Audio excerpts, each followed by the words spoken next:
ونحن على ذلك لمن الشاهدين والشاكرين والحمد لله رب العالمين۔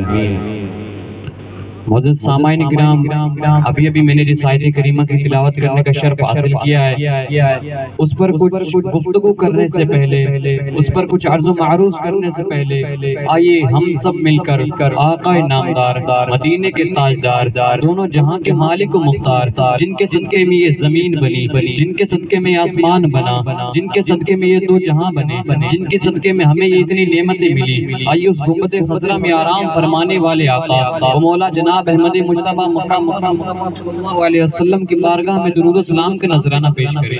بڑے بابا زبران اللہم صلی علی وآلہ وصحبہ وبارک وسلم صلاة دائمة بدوام ملک اللہ صلی اللہ علیہ وسلم۔ حضرات، قرآن کریم میں رب تبارک و تعالیٰ ارشاد فرماتا ہے کل نفس ذائقۃ الموت، یعنی ہر جاندار شے کو موت کا مزہ چکھنا ہے۔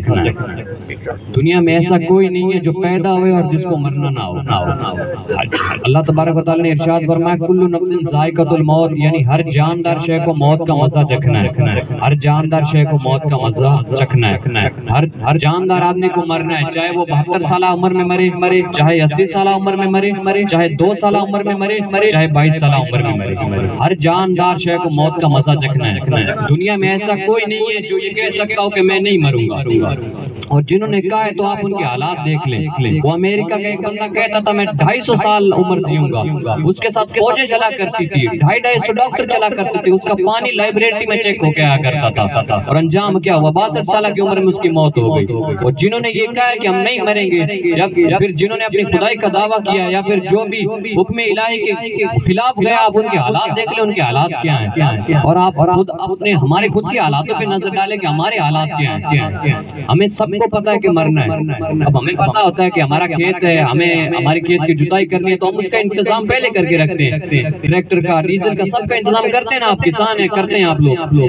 تو ذرا آپ مجھے بتائیں کہ ہمیں یہ کنفرم پتا ہے کہ ہمیں مرنا ہے۔ وہ قبر کی اندھیری رات ہوگی، وہ منکر نکیر آئیں گے، وہ زمین چیرتے ہوئے آئیں گے، تو ہم نے اپنا انتظام کیا کر رکھا ہے؟ آپ مجھے بتائیں پہلے تو یہ ہم نے اپنا کوئی انتظام کر رکھا ہے قبر کا؟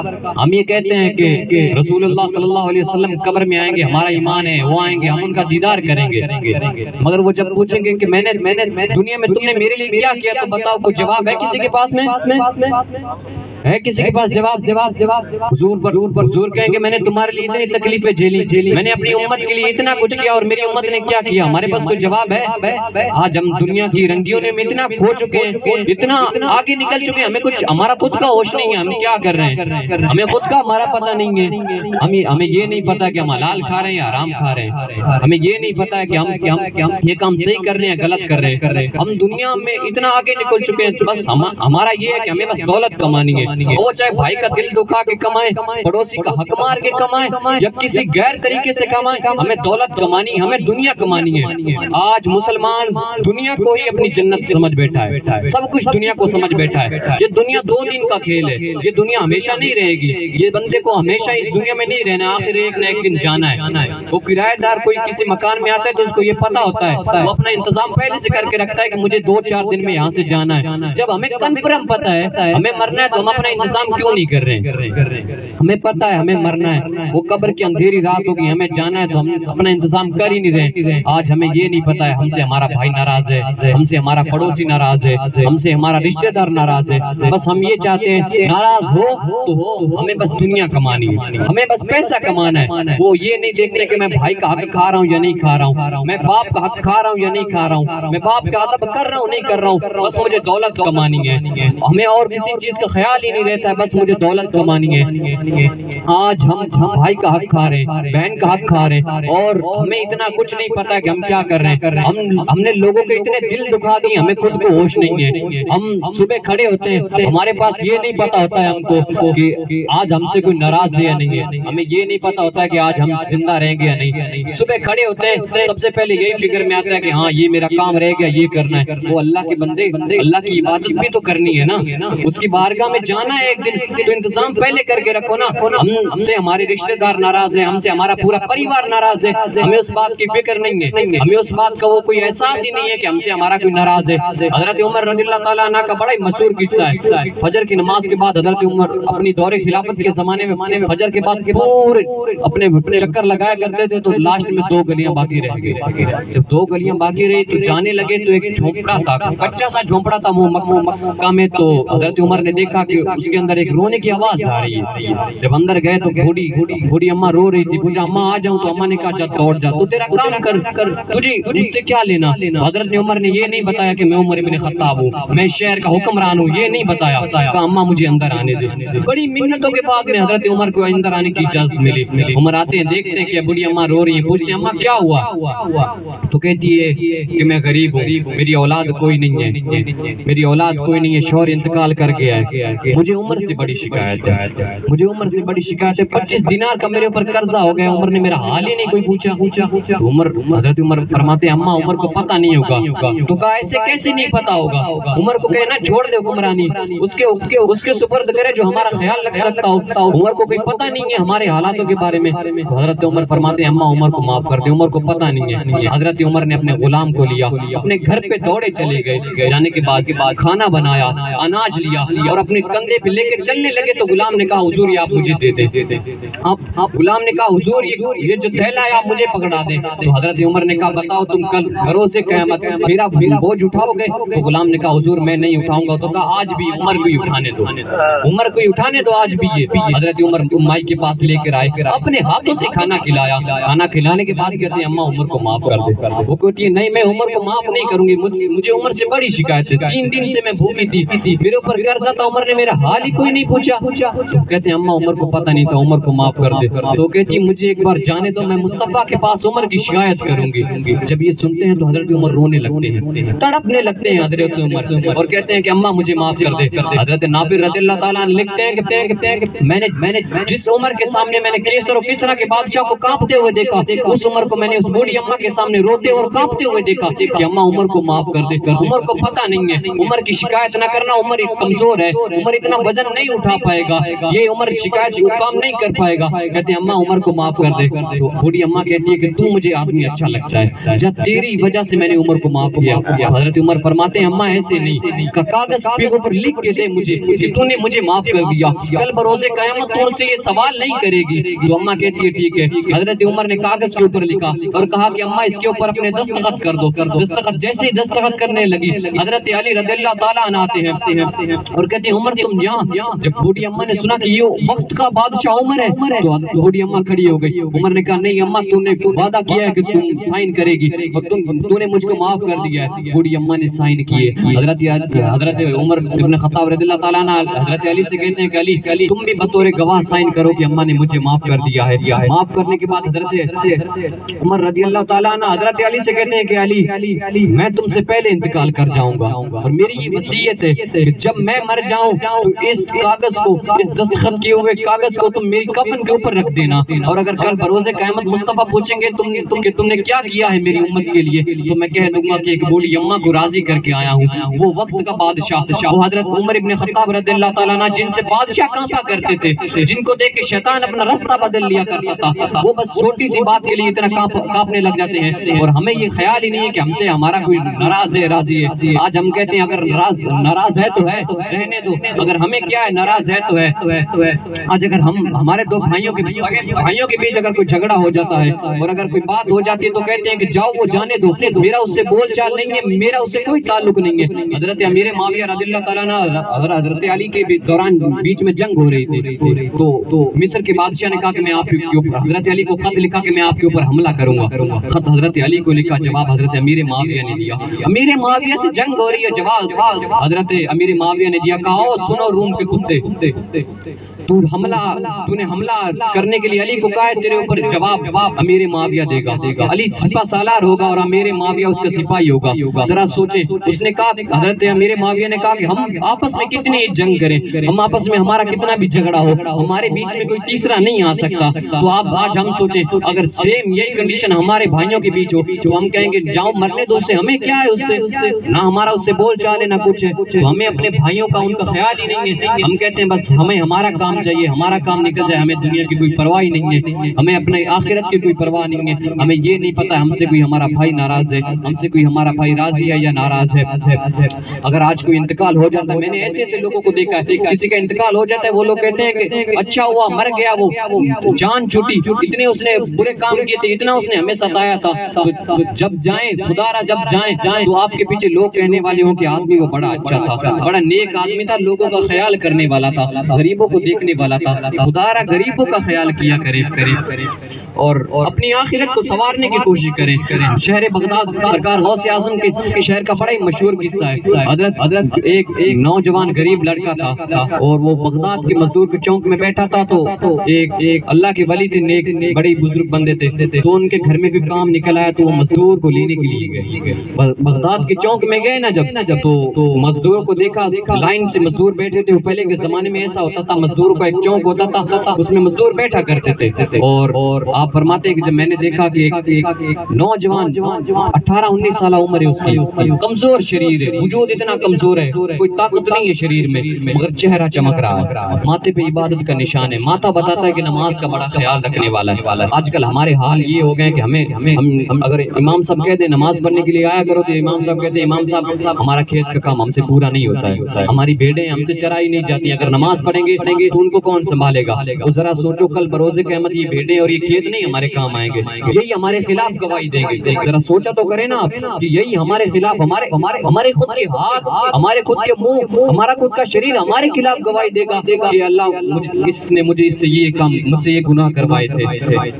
آپ فرماتے کہ میں نے اس نوجوان لڑکے کے پاس جا کر دیکھا, میں نے کہا بیٹا مزدوری کے لیے چلو گے؟ تو اس نے کہا حضور ظاہر سی بات ہے, مزدور میں بیٹھا ہوں تو مزدوری کے لیے. تو کہا چلو, تو کہا حضور میری 3 شرطیں ہیں. آپ فرماتے ہیں کہ میں تھوڑا حیران ہوگا کہ مزدوروں کی بھی شرطیں ہوتی ہیں. تو اس نے کہا حضور میری شرطیں ہیں. بتایا کیا ہے؟ دوسرے مزدور 5 دینار لیتے ہیں, میں 3 ہی دینار لوں گا. ذرا غور سے سنیے گا, اس نے کہا کہ میں 3 ہی دینار لوں گا. میں نے کہا بہتر ہے باقی شرطیں بھی ایسی رکھ لے. تو میں نے کہا آپ کی دوسری شرط بتاؤ. تو وہ کہتا ہے کہ میں آپ کا سارا کام کروں گا, جو کام کہیں گے آپ میں وہ کروں گا, مگر جب آزان ہو جائے گی تب میں آپ کی کوئی نہیں سنوں گا, تب میں اللہ اور رسول کی سنوں گا.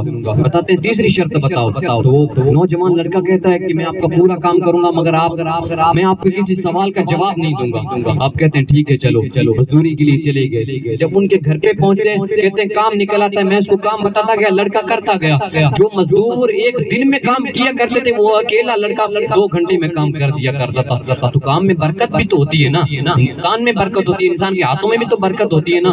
آج نماز پڑھتا ہے بندہ 5 وقت نمازی ہو تو اس کے اوپر رحمت بھی نازل ہوتی ہے نا, برکتیں بھی اس کے اوپر آتی ہیں. تو آپ فرماتے ہیں میں اس کو کام بتاتا گیا, وہ کام کرتا گیا. اس نے مٹی نکال کے رستے کے اوپر رکھی ہوئی تھی, ادھر سے زور کی اذان ہو گئی, اس نے کسی پھاوڑا وہیں چھوڑا اور چلنے لگا. تو میرے بیٹے نے کہا کہ اس کو سائیڈ میں کر دو ذرا, تو بعد میں چلے جانا. تو اس نے کہا میری تیرے باپ سے بات ہو گئی ہے, نماز جب اذان ہوگی تب میں کسی کی نہیں سنوں گا, تب میں اللہ اور رسول کی سنوں گا. تو لڑکا نماز پڑھنے کے لیے چلا جاتا ہے. نوجوان وہ بغداد کا تپتا ہوا ریت اور وہ بغداد کی گرمی. تو حضرت حضور فرماتے ہیں کہ میری بیوی نے مجھ سے کہا جب وہ نماز پڑھ کے آیا تو کہا کہ اس کو کھانے کے لیے بلا دو.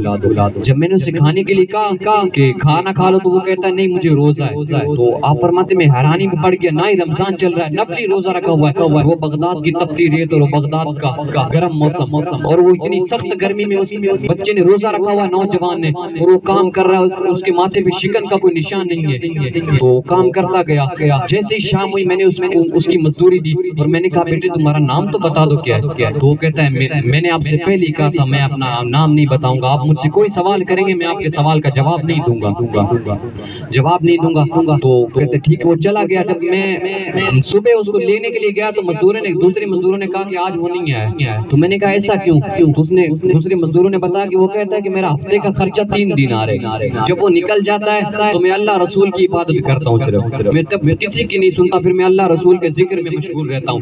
ہفتے کے دن ایک دن ہی آتا ہے. تو آپ فرماتے کہ مجھے اس کے اندر دلچسپی ہونے لگی, مجھے اس کے اندر انٹرسٹ ہونے لگا, اور میں نے کہا کہ اب جتنا کام نکلے گا میں سارا اسی مزدور لڑکے سے کرواؤں گا. تو آپ فرماتے ہیں کہ میں ہفتے کے دن گیا, میں نے دیکھا کہ وہ مزدور چوک میں بیٹھا ہے. تو میں نے کہا بیٹی مزدوری کے لیے چلو گے؟ کہا حضور ضرور چلوں گا, مگر آپ کو میری شرطیں تو یاد ہے نا. آپ فرماتے ہیں میں نے کہا ہاں بھائی مجھے تیری شرطیں بھی یاد ہیں, مجھے تیری ساری باتیں یاد ہیں, مگر تو چل میرے ساتھ چل.